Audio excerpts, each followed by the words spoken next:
Okay, welcome everybody. This is Marika from Herasphere, and today I am so excited because I'm talking to Pip Wynn Owen, who is I can list off now: hypnobirthing instructor, birth educator, midwife, mother of four, casual runner.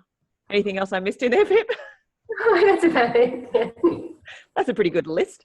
Casual runner. Occasional distance runner.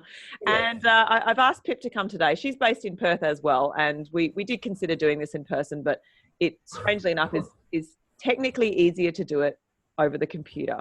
But I've asked Pip today to talk about, we're going to talk about environment in birth, so how to choose the right place for you to give birth and the people that will be supporting you in this particular time.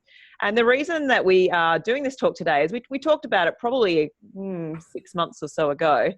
And I think for both of us, so Pip within her education classes and myself within my exercise classes, we're just often coming across people further into their pregnancy who actually weren't aware that there were other options, and occasionally actually regretting the choices that they'd made because they weren't potentially the right ones for them. So we'd both discussed it and thought, God, wouldn't it be nice to be able to talk to people before they were pregnant or in those early few weeks and say, hey, here are some things to consider when choosing where to give birth. So we thought, well, if we do this interview, we can put it online so women who are thinking about getting pregnant or in those early stages can just have a few more considerations before making those decisions.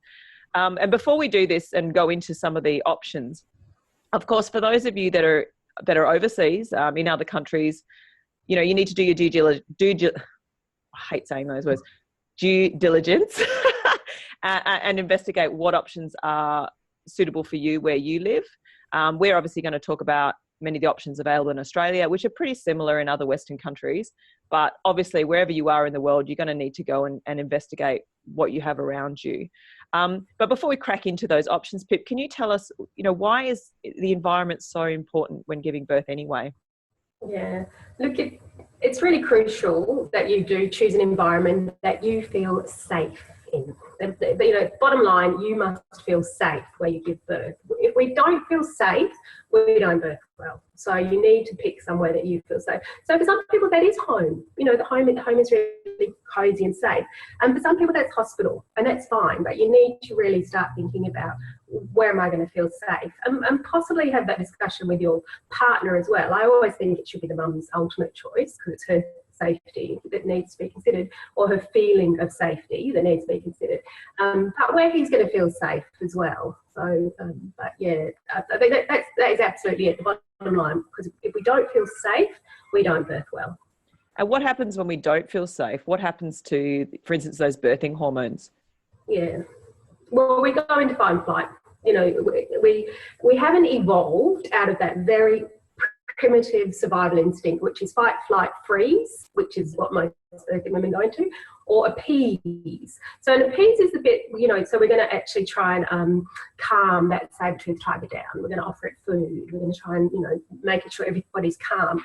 And that is something women go into as well. So women's fight and flight is a little bit different to men's, and they tend to go into the freeze, appease more. And so that's why it's important that everybody around you is feeling quite comfortable and safe, because you don't want to be appeasing your partner in the middle of labour and making sure he feels safe too. It's a funny comment to make. Yeah, it's princess for a day. Yeah. You know? I said that to some ladies in class the other day. I said, one of the things I love about hypnobirthing is I think the partners have such an active role in it. And I said, my husband was essential to me in labour. Yeah. And, you want your husband there really helping you out. And then I said, well, actually, you need to think about whether or not he's going to be useful to you in labour, because if you are going to be spending your time saying, I'm okay, I'm fine, relax, then yeah, that's not going to be actually very helpful to you. No, it's not. And we also need to, so not only do we need to feel safe, but we need to feel a bit private when we give birth too. So we need to feel unobserved and private. So, and that's all about switching our neocortex off. Like, we actually have to get into that zone, that birthing zone, and switch off the neocortex.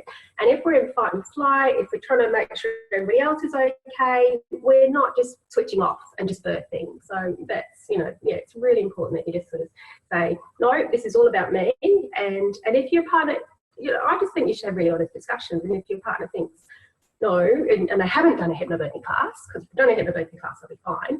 But if they haven't, then you need to see, is there somebody else we can bring in so you feel safe and we all feel safe, and then I'll birth better. Yeah, absolutely. Yeah. So if we talk about the options that are available in Australia, what are the most common options for places to give birth? And also if you could talk a little bit about the care providers as well.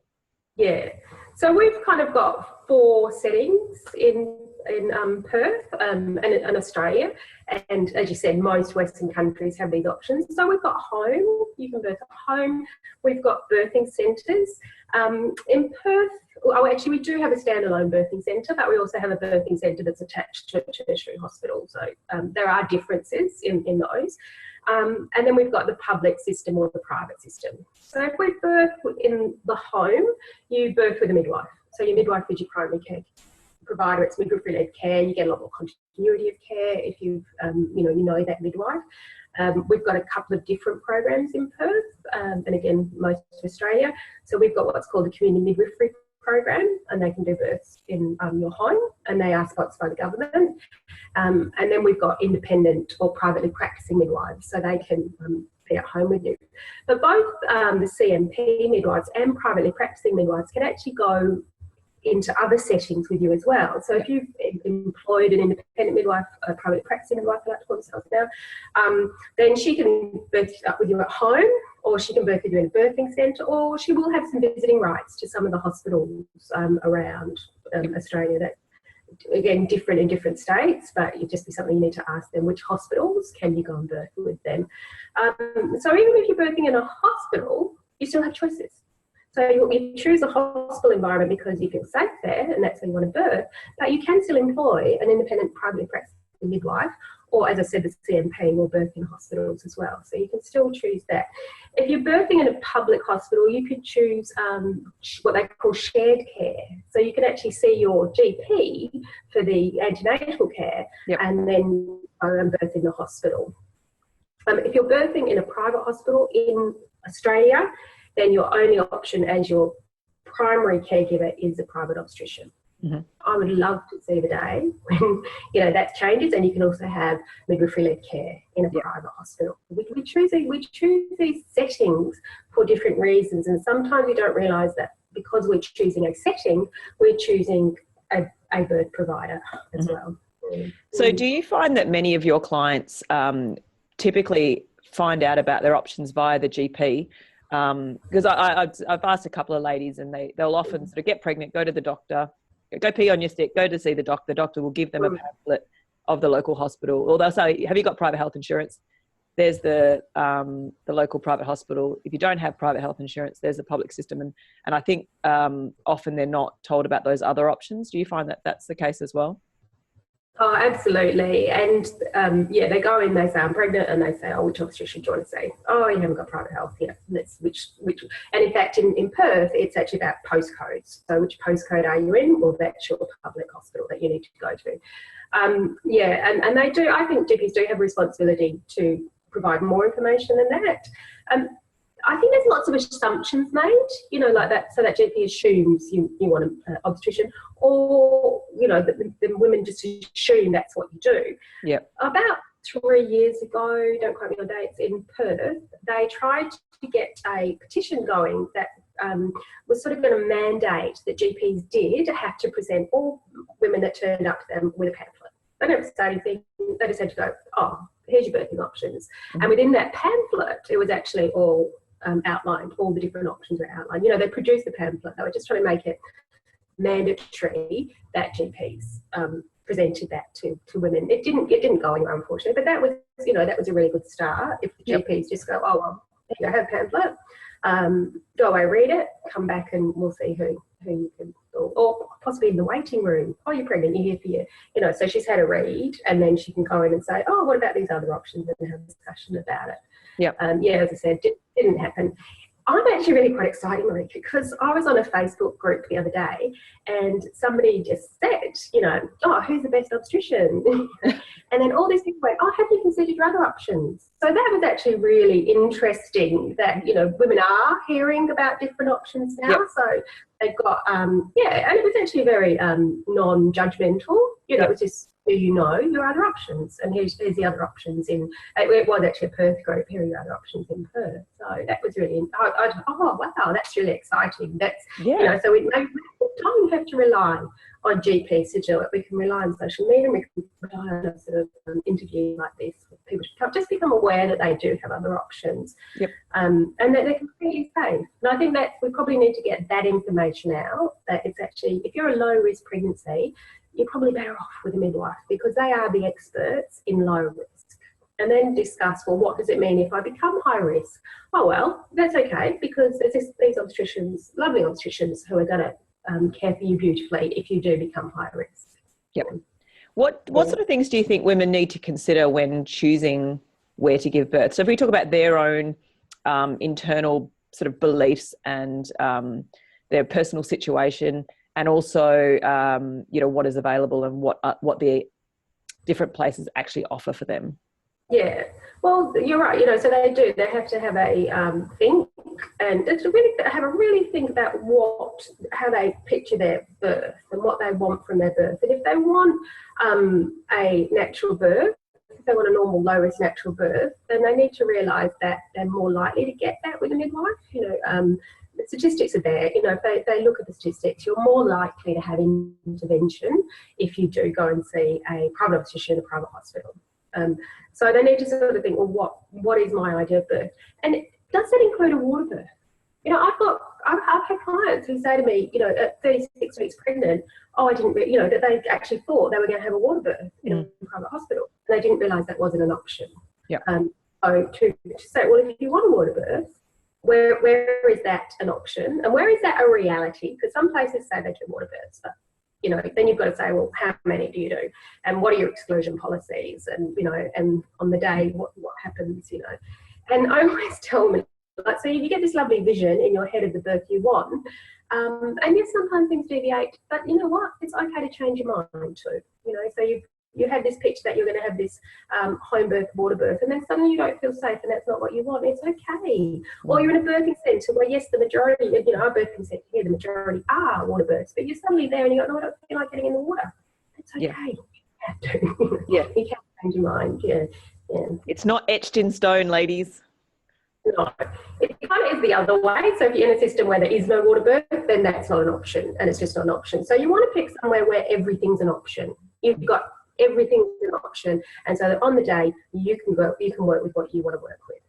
And just going back on that point, Pip, one of the things I did hypnobirthing with my first baby, and I remember on the course we talked about this is totally not related to the topic at hand, but I think it was a really interesting point what you said, because when we went through visualization of our perfect birth, and one of the ladies put up her hand and she said, look, what's the point of this? Birth is so dynamic, we can't plan for it, things change, yada, yada, yada. And the instructor, she said, you know what, the reason you do this is so that, you know, you're obviously preparing yourself mentally and physically, and when you go into labor, you are so calm and relaxed, you're so in your zone, you're surrounded by the people that you have total faith in. If and when things deviate, you make those decisions from that place of calm, from no fear, and then you go with the flow, you relax. If things go to the C-section or anything else happens, again, that can still be such a positive experience, and it doesn't feel like a failure, and you don't feel like you are being pressured into anything, and it can still be such a wonderful experience because you are so calm and so relaxed. So totally as an aside, but that was one of the other things I thought really, really important about that birth training. Yeah, it is. And, you know, I love the Hypnobirthing Australia model, because it really does, I prepare women to calmly meet whatever turn their birth takes. And like you just said, so when we're scared, we go into fight and flight. And so if things are going, you know, deviating, and we go into panic and fight and flight, we make rubbish decisions. You know, the blood is actually shunted away from our frontal cortex into, you know, a reactive brain. And so we're just reacting. We're not making decisions. We're just reacting to the stress of the situation. So if we've got some techniques to just go, you know, get back into your parasympathetic nervous system, get out of fight and flight, and make some really informed, controlled decisions rather than just reacting to the situation is really important. So that's why I love teaching hypnobirthing, because I really think it does give women that skill. And it's a bit about visualization. It's actually far deeper than that, and actually a lot of science around visualization. And you being a sportswoman, you know this. You know, you have to picture yourself doing it. You don't picture yourself losing a fight. You know, you do martial arts. You don't picture yourself losing that fight. You've got to picture yourself and actually go through the rhythm, and you know, and actually see what I'm going to do. If that kick comes that way, how am I going to react to that? You know, it's like running. You don't imagine that you're not going to make it, and you actually visualize. And we actually know now that you know, it's about muscle memory and cell memory. We actually know that is working on a cellular level for us and a muscular level for us. Even just thinking about doing something works at that level. And so you kind of, if you keep visualizing your birth, by the time you get there, your body thinks you've done it. You know, your body actually thinks, oh, I've done this before. This is really easy. So, you know, it's not just in the mind. And I mean, I've gone about visualization for, you know, that's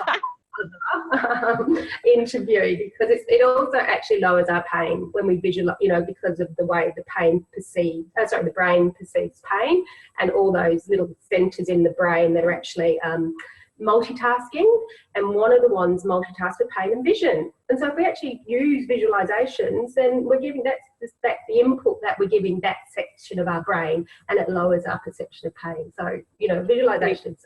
You're really jumping into this is physiotherapy stuff too, you know, like people with chronic pain, we get them to visualize doing a movement that would typically cause them pain and visualize themselves doing it comfortably. And you know, I'm totally on board with that. It's really important. So you need to visualize that place needs to be where you actually give birth as well, because if that place in your head is very different to the place you turn up at, it's going to cause a disconnect with you. But there's a lot of ways, but even if you visualize this beautiful, dark, quiet, little, you know, music, candlelight, you visualize that, you can actually create that in a private hospital too. You know, so you can use that imagination and imagery of what you want and make it real, no matter where you're birthing. Absolutely. So what are the questions that you recommend women to front up with? Say they've decided to have a private obstetrician. What questions do you think they should ask? I mean, do you think women should interview a few different people, or because a lot of people just go with, oh, well, my sister had Dr. So-and-so and that sort of turned out all right. What do you think is a good process in choosing someone? Yeah, look, I think it's really important. And this goes to, you know, if you're birthing with a midwife as well, you know, because you need to find someone that you really click with, because you're going to see a lot of her, you know, and so you really need to be on the same page as her. And feel confident in her abilities if things do deviate, you know, and has she got good relationships with the hospitals around, the obstetricians around, in case things, you know. So this goes for anyone. You know, we should interview.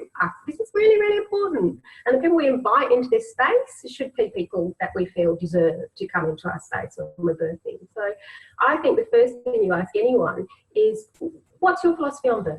What do you think about birth? Do you see birth as normal and natural and a physiological process, or do you see it as a high risk event in our lives? And just asking that, what is your, I mean, you don't even, I like open-ended questions. I wouldn't give examples like that. I just go, so what's your view on birth?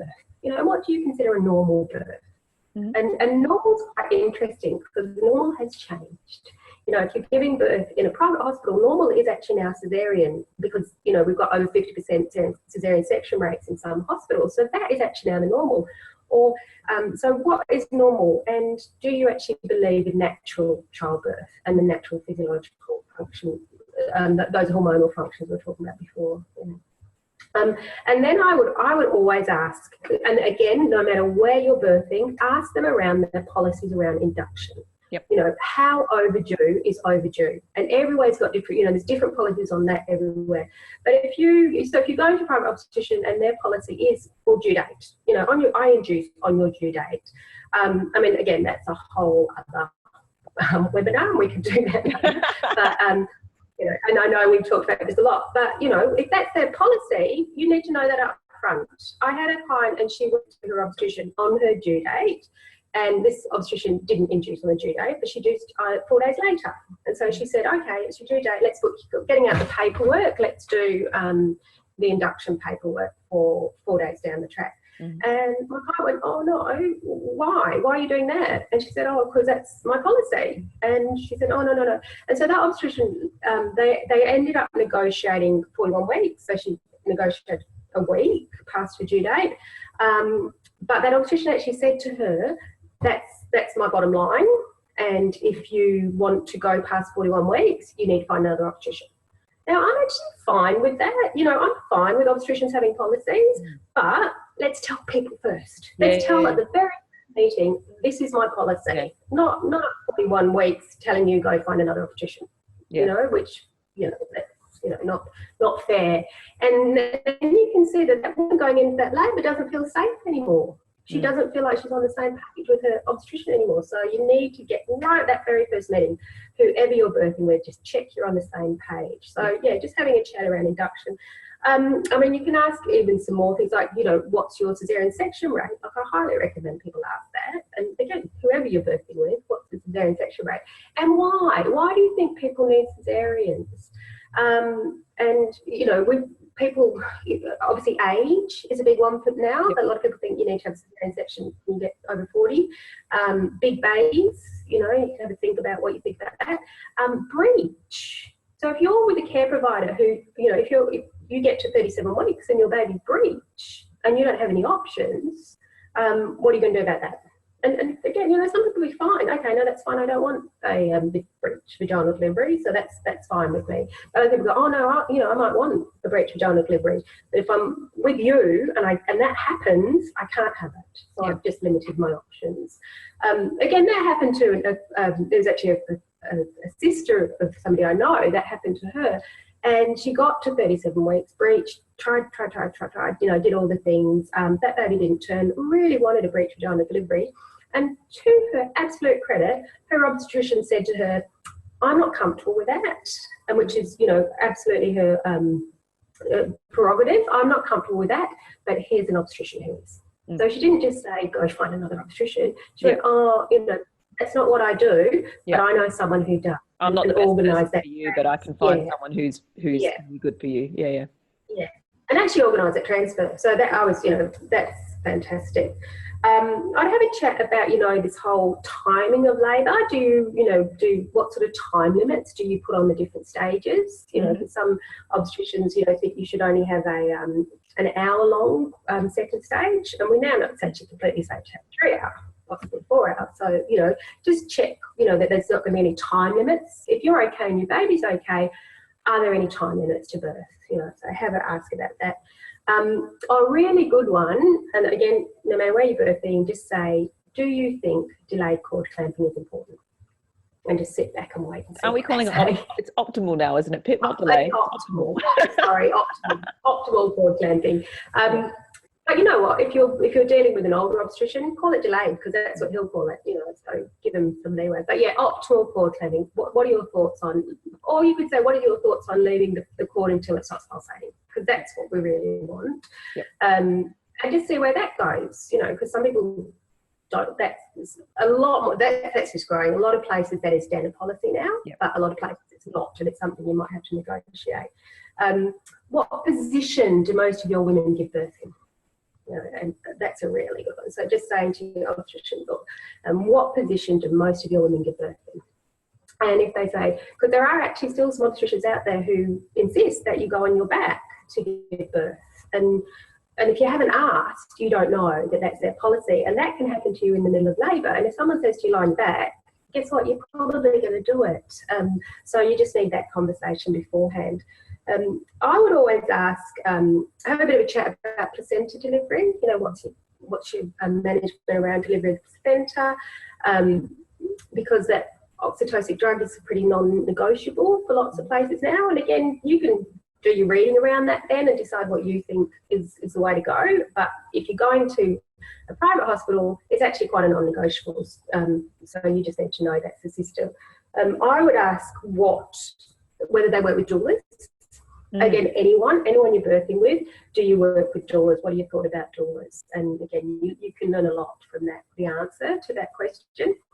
And then, really, really importantly, and this is with an independent midwife or private practice midwife, this is with your CMP midwife, anyone that you are expecting continuity of care with, you need to ask them what their holidays are.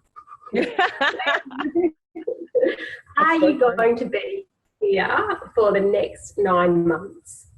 And where are your holidays sitting? Looking at my due date, my due month. Really look at that month, because it could be anywhere in there. So what's happening in that month for you? And then, on top of that, then you say, so who's your backup? Who do you work with? Who's your backup? And you just told me you're actually really comfortable with all my birth preferences and everything on here. Is your backup comfortable with all this as well? You don't want to turn up on the day, somebody different, and they go, no, that's not the way I roll. So, and it's not a bad idea to go and meet that backup person, and remember what I said right at the start. We need to feel safe. So go and meet them and see whether you feel safe with them too, because it's quite high. A lot of obstetricians do week about, so your chances of getting somebody else that's not your obstetrician is quite high. Midwives tend to not take on people. If private practice midwives won't take on people if they know they're going away. But things happen, and they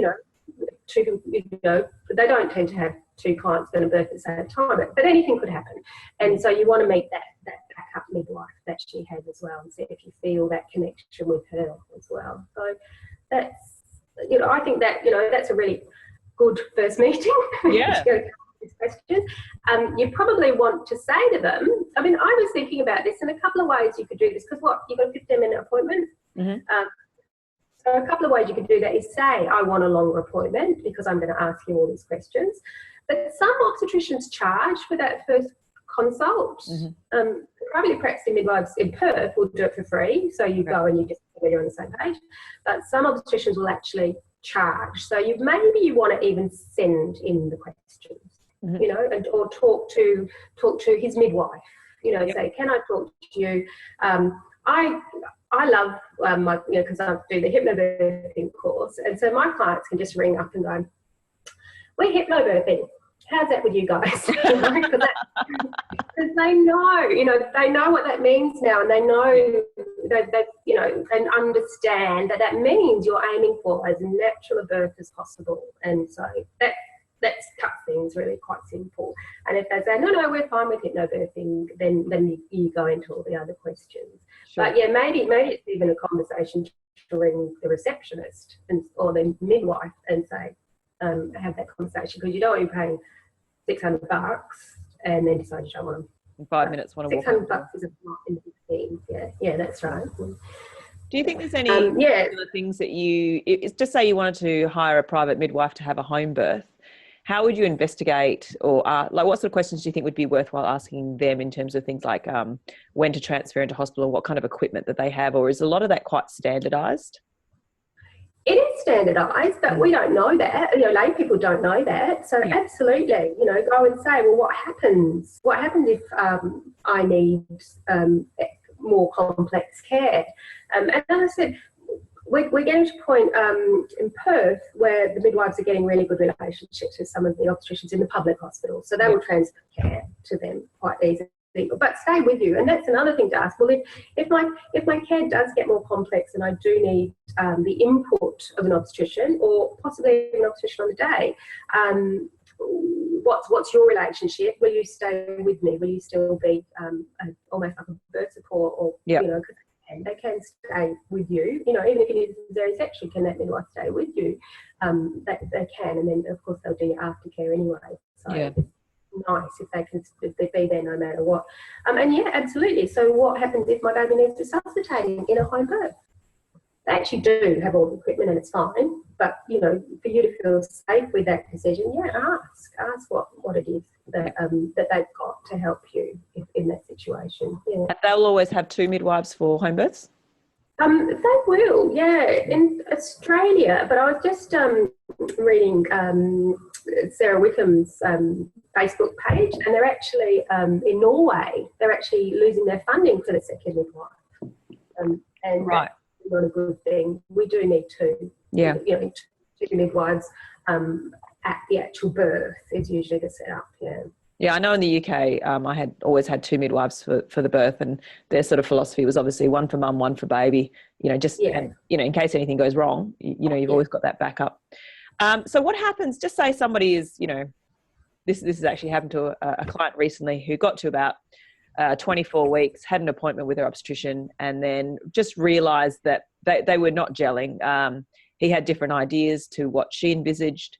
What are your options then at that point? Because I think some women do feel that there's no out, that you've paid the deposit, you're stuck there, you're going to be stuck there throughout. But or maybe with your midwife, you've started developing this relationship, and then you just kind of realise that, I don't actually feel safe with you anymore. I don't feel that you're the right option. What can you do then? Change care provider. I know it can feel like a big decision, and you can worry about the financial cost. But if you're birthing in a private hospital, there's always more money. So you can say, I'm actually saving money. I'm saving on all those bills that are going to keep coming in afterwards.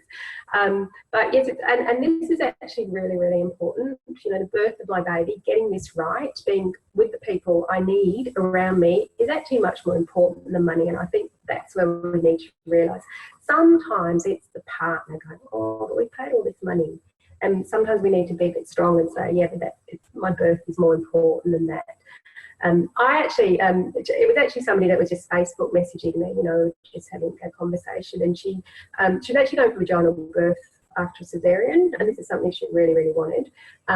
She'd gone back to the original obstetrician who did the cesarean for possibly, not clear medical reasons anyway. And so that's kind of a bit of an alert, but she'd gone there and her husband really liked this obstetrician and they paid all this money, blah, blah, blah. But she'd been to Birth Rights, which is an excellent organisation here in Perth that, so she'd been to their meetings and they talked about the fact that actually if you want a vaginal birth after cesarean, or what we call a VBAC, your best chances are actually with an independent midwife. And we've got an excellent clinic here as well in one of our public hospitals that have quite a high rate of VBACs as well. So she knew in her heart that she was with the wrong person, that this obstetrician wasn't going to get it. And so I said, well, have you written a birth preference? Have you gone in and said, well, these are all the things I want? And she'd actually said she wanted a doula. And I said, well, I actually know that obstetrician doesn't work with doulas. And she said, I'm just not going to tell him. And I said, no, you can't do that. Because if you turn up on the day and he has an argument with your doula and bans your doula, how are you going to feel? And are you going to feel safe anymore? So I said, no, be upfront with him saying, no, I want a doula. Anyway, so she went back to him at about 36 weeks with all her, birth preferences. And he actually said, I'm not the obstetrician for you. So he actually was the one that pulled out of that relationship. So for her, that was a win-win. Because he actually did charge her a bit of money, which, but she didn't lose it all. But he actually said to her, again, to his credit, I'm not the obstetrician for you. Really late, but she didn't panic. She went, phew, and said to her husband, well, there you go. And so they went with an independent midwife and a doula and had a lovely day back. Yeah, fantastic. Good result. Good result. I said, so I think sometimes we just need to put our big girl pants on and go, no, this is really, really important. The birth of my baby is much more important than appeasing and pleasing everybody else around me. Yeah, absolutely. And this actually follows on nicely to my next question, which was, how do women develop that positive relationship with their caregiver, whether it's a midwife or an obstetrician, over the period of their pregnancy, so that when they go into labour, they have complete faith and know that they're well supported? Yeah. So they do. You just got to ask questions and you've got to talk about what it is you want and your aim.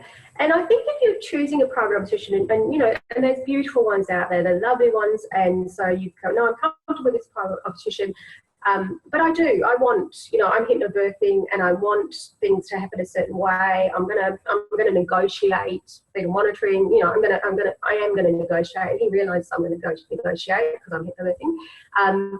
That I will, but I will also let him know that if in the event of an emergency, I will absolutely do anything he says. He is the expert then, or she, they are the experts if things deviate. And so that I think sometimes we need to say that to our obstetrician too. So when you present your birth preferences, you say, this is in the event, this is actually what I want. If everything is normal and natural and I'm okay, my baby's okay, this is what I want. Yep. But if things deviate, of course I'm going to listen to you. Yep. You are the expert. That's why I want you here. That is going to make me feel safe. So, and I think, it's a relationship. How do we manage relationships? How do we get comfortable with people that we know? We talk to them. And that can be hard when your obstetrician is busy, in a 15-minute, and then he's rushing out because he's got to go to the hospital or this. And so it can be hard and it can feel like you're not connecting. So if you feel like you're not connecting, but no, I actually quite like this guy, I really, I think we're on the same page, it's just I'm not getting a chance to really talk to him about it, book a longer appointment. So I want to book a half-hour appointment because I really want to talk to you about these things. Yeah. And that's the only way we build relationships is through communication. So build that lovely relationship and feel, and have your partner there, I think sometimes we go, oh no, it's just my antenatal appointment, I've got to sit for 2 hours waiting for the obstetrician and I don't recommend my husband do that. No, it's actually important that he's there too, because you want to be building this relation, all of you together. That you're going to. Same with the midwife. You want your partner and your midwife to get on too. And if you've got a doula or another support person, bring them in and make sure this is a team. And this team are going to work really well together on the day. Yeah. Oh, I totally agree. I absolutely agree. And I think some women coming into labour feeling like they're going into battle, that can really work against them. You don't want to be feeling like you are going to be in a situation where things are going to be done to you, that you're not going to have choices, you're not going to have options. You want to go in there knowing that, hey, look, over the last 6 months, we've discussed all these things. You and I are on the same page. I completely trust you. You've got my back. I know that if we need to do stuff, it's for the right reasons, and I can just go in there, go into my little cave and do my thing, and we're all good. I have had a few ladies who have, because they haven't had that sense of trust with their care provider, they really have felt like they're going into labour going into battle, and I think that just makes the whole situation more stressful. And if we're going into battle, guess which nervous system we're in? Guess what our primal response to going into battle is? It's fight and flight. Yeah. And we do not have, exactly, right, we're going to battle, so your cortisol levels are up, your catechomines are up, and your oxytocin's down, and your endorphins are down. So it's not the ideal state. But I understand why that happens to women sometimes, because they don't feel they have this time to build this relationship with their obstetrician. It is different with the midwife because you have hour-long appointments, so you do have a much more time to build a relationship. But I also do have women coming up against their obstetrician, when they go and say, no, we're not doing birth plans yet. It's too soon. Anything can happen. I really think you've got to start doing it soon. You've got to start right at the start going, no, this is a birth I want. And talking about, well, if things deviate, what happens then? And because you don't want to be discussing that on the day. You just don't. You want to have all the options. So start early. And if they say to you, no, I haven't got time, or I don't do birth plans, I mean, that's a bit of a red light anyway. But, fair enough, they are busy people. You just pick one or two if you're a option. Pick one of every meeting you have with them. You pick one thing out of your list that you want to talk to them, one thing off your birth preferences, and start with the doozies. Start with optimal cord clamping, start with fetal monitoring, start with induction. Start with those ones so that you're getting early on. You're really getting a sense of whether you are on the same page. And another thing to ask them, even on that first visit when you're asking them all these questions, what you're asking them is their preferences. What are your preferences for birth? Well, these are my preferences. These are your preferences. How negotiable? How much flexibility? Yeah, I'm happy to come to middle ground with you. Do we line up? Yeah. Well, can we line up? So, so just saying, how negotiable are your preferences? Because always remember they are. the obstetrician preferences, the hospital preferences, they're actually not set in stone. But for most obstetricians, there's some wiggle room. And again, they might be going to you, oh no, we don't need to discuss that yet, don't need to discuss that yet. But no, we do, we need to discuss it now. I actually had one client, and she was at 28 weeks, like you said, and she was hypnobirthing. And I always say to my clients, tell them right away that you're hypnobirthing, because as I said before, they know what that means. And so she went, about 28 weeks, she went and said, oh, I'm hypnobirthing. And he said to her, don't bother with that. And she said, why not? He said, because you're having a cesarean section. And he hadn't said that before. And she said, why am I having a cesarean section? He said, because you're 40. And she said, but that's, can't we wait and see? Can't we see how it goes? And he said, no. Well, look, and he got the statistics out and said, look, you're 40, you're having a cesarean section because that's what happens. And she said, well, that's only what happens because that's what you do. You've created these statistics because you don't let women go. And she did change care providers, and she was really happy. But if she hadn't have said to him at that appointment, I'm hypnobirthing, that never would have come up. It wouldn't have come up till 37 weeks when he goes, right, here's the paperwork. Yeah, I'll book you for the cesarean section. And I don't like to think it's malicious. I just think there's a lot of assumptions when you go and see a private obstetrician. They think you want this highly technical, all the medication. They don't realise, no, I'm actually picking a private hospital. I'm picking a private obstetrician for completely different reasons. Yeah. Yeah, and for a lot of people, I think it is that safety aspect, that knowing that you have your own obstetrician, and they are, like you said, they're the experts in the high risk situations, that that they'll feel safe in knowing he's there, he or she is there when things go wrong. But sometimes they assume that you want all the bells and whistles along the way, whereas for some women they want that only in the situation where it becomes medically required. Yeah. Brilliant. You can understand that. If that's happening, if you are needing an emergency cesarean section, and that face, that's going to help you be calm, isn't it? Whereas if it's, you've never met that person walking into the room before, you're not going to be able to build a reaction to that. So I think women need to say, I'm coming to you because of this, and possibly the food's nicer in private hospital. But you do get to stay longer, and a lot of people are choosing private hospitals because they stay longer. They're not choosing it to have a highly interventional approach to their birth. Yeah. They're choosing it for different reasons. And I think that, if you go in to your first appointment saying that just helps create a lot better vibe for you. Yeah.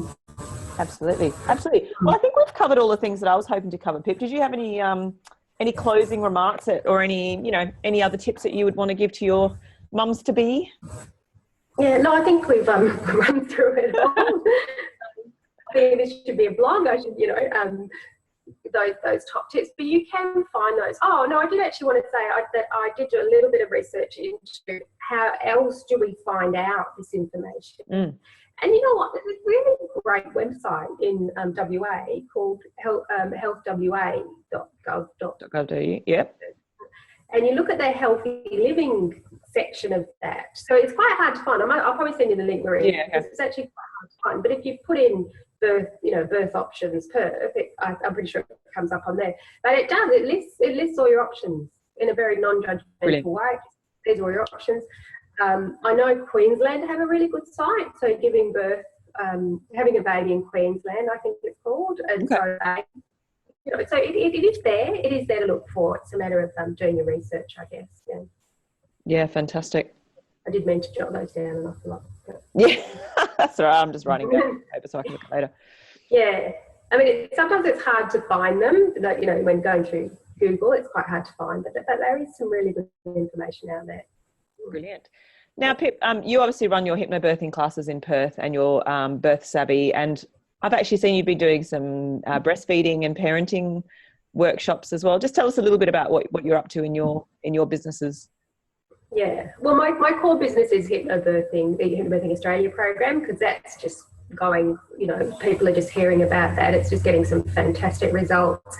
I'm also doing I'm really excited about this. I'm doing it's called a Hypnobirthing Australia caregivers support training. So it's actually training people who are now, because it's growing so fast, people who are supporting hypnobirthing couples, so midwives, to come along and learn some more of the techniques, to learn what hypnobirthing is all about and how they thought. Yeah, it's fully booked. I've got 30 lovely midwives and midwifery students wanting to learn more. So you're teaching the caregivers how to support women who are hypnobirthing, so they're learning all the techniques and brilliant. Yeah, they're not really learning all the techniques. They're just learning the understanding of the techniques and the process, so that they can, enable that, enhance that. Because sometimes we can detract from them. Language is. We're going to talk a lot about language, and so things like that. So that's sort of on the Hypnobirthing Australia side. And then I have I run my own Birth Savvy series as well. And I've started doing this in Applecross because one of our local public hospitals isn't running antenatal classes. So, and that's sort of my catchment area. So I'm just sort of doing this. And so I'm doing a Better Birth Basics, which is really about the philosophy and physiology of natural birth, what's meant to play out. And then I'm doing an Active Birth, which is much more about the anatomy and the, using gravity and the birth partner's role, and lots of different strategies in there. And then, yes, I'm doing a Becoming a Family, because people are asking me for it, they're looking for, I only got to the first 6 weeks, I am just an early parenting educator. And then I'm doing a breastfeeding, again, just because I'm finding people are asking me for it. Yeah. And the Hypnobirthing Australia program, it really just focuses on the birth. So I was just doing it as a bit of, community service. I mean, helping people find the classes really easily for a little information. There's other great places out there. I'm working at a great place that is doing that too, but I'm just sort of trying to give, and this is antenatal, just trying to give them a few tips antenatally about how to make that, because I don't see birth as a standalone event. It's a continuum. And so if we can carry on, even the techniques that you learn in hypnobirthing, if you can carry on using those, then so many women forget that they've got all these wonderful techniques to stay calm and positive and help the oxytocin flow that's got to flow for weeks and weeks and weeks, help that keep going. It can just make that transition to early mothering, early parenting much smoother. Yeah, absolutely. Give some tools for anxiety as well. Yeah. That's all in the background. And in terms of because I was asking you about online stuff, so were you saying that you're doing some Skype consults at the moment as well? Yeah, I do this. I do Skype at the moment. I've done. I've actually had some clients in France. She was from Perth. She did some training with me here, but she went back to France, and so we did a Skype session with her partner. So and WA is a big place, so you've got to be realistic and meet people's needs. So I don't do webinars or anything like that. I'm tending to just do some Skype classes, interviews, and So that's more the birth savvy side of the business, and just trying to. I do Skype for hypnobirthing as well. Quite a few birthing practitioners will do that. Yeah, and particularly if they do the online course, because they are remote, then they do a one-on-one session that we do over Skype. Yeah. Brilliant. Oh, that's awesome. Okay, well, I'll put all the details for both the Birth Savvy and the Hypnobirthing Australia, or your Perth Hypnobirthing classes in the links. Obviously I have a lot of clients that I send to Pip, which is one of the reasons why I grabbed her, because they do love the courses, and some of the feedback that I get, I mean, they're usually really surprised. And I do say to them, I know you think you're going to go in there and it's going to be candles and drippy music and chanting and things. And I say, no, it's very evidence-based. You will learn a lot about what happens in birth. What does your body actually do, and they come out of that first session and they'll usually come back to my exercise classes and go, oh my God, that was amazing. And their partners, because I think the guys actually get as much, if not more, out of it. They usually dragged along going, why do we have to do this hippie rubbish? Honestly, they're the kinds of things they say, and then they come out and they're the ones that are blown, like their minds are blown, and they're telling everyone about it and saying it's the most incredible thing ever. But I think that, especially that first session, it just really gets them on board as to no, this is a real. It's very evidence based. It's based on the science. It's talking about what actually happens. It's not hippie, and they're very impressed, and the results have been really good. So good job, Pip. Thank you. I love my job. I have to tell you, Ruth, that one of my clients said, because it is a couples program, and like you said, the guys get so much out of it, but I love what it does for them as a couple. And one of my mums said to me that she knew she was going to fall in love with her baby through this process, but she hadn't realised she was going to fall in love with her husband all over again. Because they become such an active part of it that it's great to watch. Yeah, it's very much a team. It's very much a team, but that's what we're talking. Bringing it back to what we're talking about. It's team. You've got to have a good team around you. Beautiful. I think we'll finish it there. Thank you so much, Pip. I really, really appreciate your time. No worries. Thank you. All right.